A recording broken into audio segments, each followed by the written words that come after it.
अस्सलामुअलैकुम दोस्तों, अमजद अली हाज़िर खिदमत है। दोस्तों, मेरी कोशिश होती है कि आपको गार्डनिंग करने के सस्ते तरीके आपके साथ शेयर करूं। आज मैं आपको बिल्कुल फ्री में तैयार होने वाली नेचुरल लिक्विड फर्टिलाइज़र बनाने का तरीका बताने वाला हूं, जो फास्फोरस, कैल्शियम और पोटाशियम से भरपूर होगी। तो वीडियो को मुकम्मल देखिए। शेयर लाइक करना आपकी मर्ज़ी है, मेरी कोशिश होती है कि आप सीखें और कुछ करें। तो जी दोस्तों, प्रोसेस शुरू करते हैं। तो आपने किसी भी बर्तन में पेट का मिल जाए जिसमें आपको नज़र आ रहा हो तो वो सही है, उसमें 1 लीटर पानी ले लेना है और उसमें ये 1 मुट्ठी जितने मैं आपको दिखा रहा हूँ आपने के ड्राई बनाना पिल्स हों तो बेहतर है। अगर आपके पास फ्रेश बनाना पिल्स भी हों तो वो भी आप डाल सकते हैं, लेकिन ड्राई बनाना पिल्स मेरे हिसाब से ज़्यादा अच्छे रहते हैं। इसको आपने इसमें डाल देना है। कि अगर पास फ्रेश हैं तो 3-4 जो केले के बनाना के पिल्स हैं, वो छिलके हैं, वो आप जार में डाल सकते हैं। तो डाल के इस तरह से दोस्तों आपने उसको थोड़ा सा शेक करना है। शेक करने के बाद उसके ऊपर आपने ढक्कन वाला होना चाहिए, ढक्कन बंद कर देना है। कोई भी जो आपने पॉट लेना है और ढक्कन होना चाहिए, उसको ऐसे बंद करके आपने उसको शेडी एरिया में रखना है दोस्तों। शेड, क्योंकि इसके अंदर जो बैक्टीरिया पैदा होता है अगर धूप में हो तो वो मर जाता है, पैदा ही नहीं होता। ये इसको शेडी एरिया में ही रखें। तो दोस्तों, एक दिन हमारा गुजर गया है, अब दूसरा दिन आ गया। हम इसका आपने दूसरे दिन भी इसका ढक्कन खोलना है आराम से, ताकि अंदर इसके जो गैस बनी है वो भी निकल जाए। और इसको फिर आपने किसी स्टिक वगैरह की मदद से इसको इस तरह शेक करना है। तो दोस्तों, इसको एक ही साइड में शेक करना है, उल्टा सीधा शेक नहीं करना। जिस साइड को कर रहे हैं एक ही साइड को आपने इसको ऐसे थोड़ा सा शेक करके, तो आपने इसको ऐसे थोड़ा शेक करना है। शेक करने के बाद आपने फिर इसको उसी तरह ढक्कन लगा के इसको फिर आपने शेडी एरिया में रखना है। अगर आपका शेडी एरिया थोड़ा अंधेरा है, वहाँ पे लाइट रोशनी नहीं है, तो ज़्यादा बेटर है। हाँ जी, अगर आप ऐसी जगह पे रख रहे हैं जहाँ पे आपकी सनलाइट भी इतनी नहीं आती तो वो इससे भी बेहतर है। तो आप कोशिश करें कि इसको इस शेडी में रखें, यहाँ पे लाइट नहीं होती। तो दोस्तों, आज तीसरा दिन हो गया। तीसरे दिन के बाद फिर हम इसको खोलेंगे और खोलने के बाद इसको ऐसे फिर उसी तरह स्टिक से वन साइड को, किसी भी एक साइड को आप शेक कर सकते हैं। इसको शेक करना है। तो ये आपने डेली तौर पे ये अमल लाजमी दोहराना, ताकि उसके अंदर जो बैक्टीरिया पैदा होना वो अच्छी तरह हो। और इसको सनलाइट में बिल्कुल भी नहीं रखना। तो दोस्तों, अब फिर हम इसको ढक्कन लगा के इसको बंद करके रख देंगे। तो ये देखो दोस्तों, हमारे 3 दिन पूरे हो गए हैं, आज चौथा दिन है। तो आज हम आप इसको आप यूटिलाइज़ कर सकते हैं।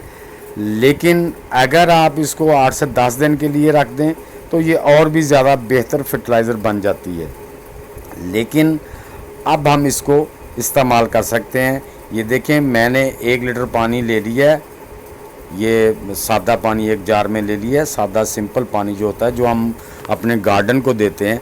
अब इसमें वो जो हमने लिक्विड फर्टिलाइज़र बनाई है ना, 1 लीटर ही वो एक इसमें लिक्विड फर्टिलाइज़र डाल देनी है। यानी कि जितना आपका लिक्विड फर्टिलाइज़र है उतना ही पानी इसमें डाल देना है।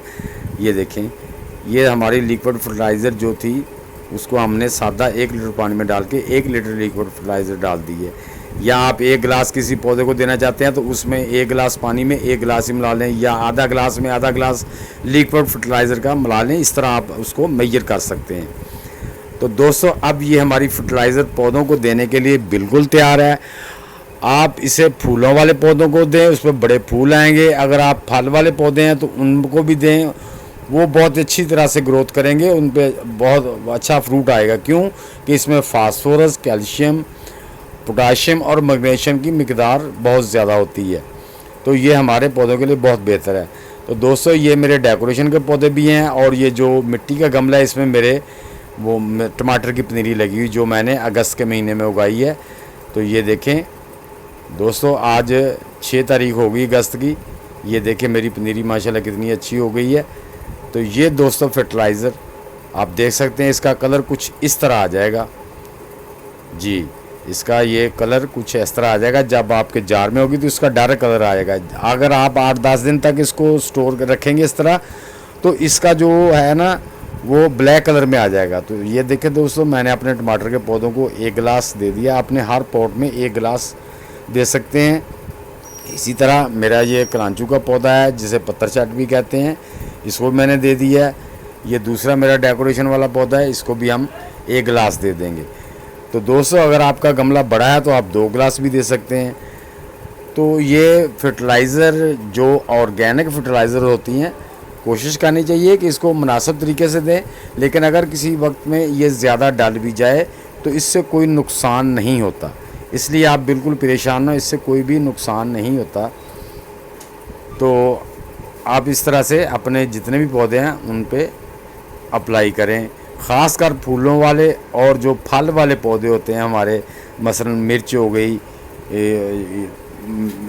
टमाटर हो गए, मिर्च टमाटर यानी कि खीरा, जो भी ऐसे पौधे हैं, कद्दू है, बैंगन है, कोई भी हमारे जो फल देने वाले दरख्त हैं ना, उन पे ये आप अप्लाई कर सकते हैं बड़ी आसानी से, बड़े आसान तरीके से। तो दोस्तों अगर आप इसको 8 या 10 दिन के लिए रख देंगे तो इसका रिज़ल्ट और भी बहुत अच्छा होगा, बहुत ज़्यादा अच्छा होगा। जी दोस्तों, उम्मीद करता हूँ मेरी छोटी सी वीडियो आपको पसंद आई होगी। अगर पसंद आई है तो इसे लाइक और शेयर लाजमी कर दें। नए दोस्त भी लाइक, शेयर और चैनल को सब्सक्राइब करके बेल आइकन को ज़रूर दबा दें ताकि हर नई वीडियो की इतला आप तक पहुँच सके। तो दोस्तों मिलते हैं नेक्स्ट वीडियो में, तब तक के लिए अल्लाह हाफिज़।